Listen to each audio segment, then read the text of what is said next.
విద్యుత్ శాఖపై ఏపీ ప్రభుత్వం శ్వేతపత్రం మధ్యాహ్నం విడుదల చేయబోతున్న సీఎం చంద్రబాబు.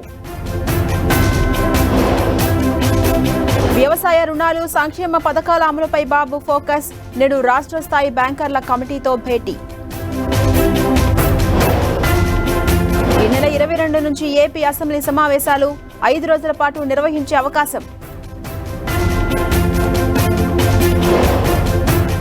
నేడు మహబూబ్నగర్ కు సీఎం రేవంత్ రెడ్డి. జిల్లాలో అభివృద్ధి పనుల పురోగతిపై సమీక్ష. డిఎస్సీ వాయిదా వేయాలంటూ ఓయూలో విద్యార్థుల ఆందోళన. విద్యాశాఖ కార్యాలయం ముట్టడికి యత్నం. విద్యార్థుల అరెస్ట్. రష్యా పర్యటనలో ప్రధాని మోదీ బిజీ. ఇవాళ పుతిన్తో అధికారిక భేటీ. ద్వైపాక్షిక అంశాలపై చర్చ.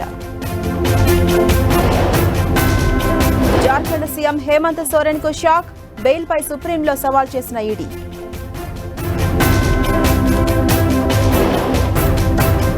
హత్రాస్ తొక్కిసలాటపై సుప్రీంలో పిటిషన్. నేడు విచారించనున్న సీజేఐ.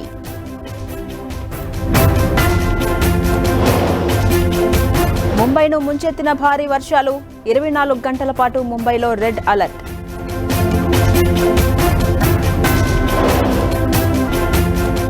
సొంత పార్టీ నేతలపై బైడెన్ ఆగ్రహం. తన పోటీపై నాటకాలు ఆపాలని లేఖ.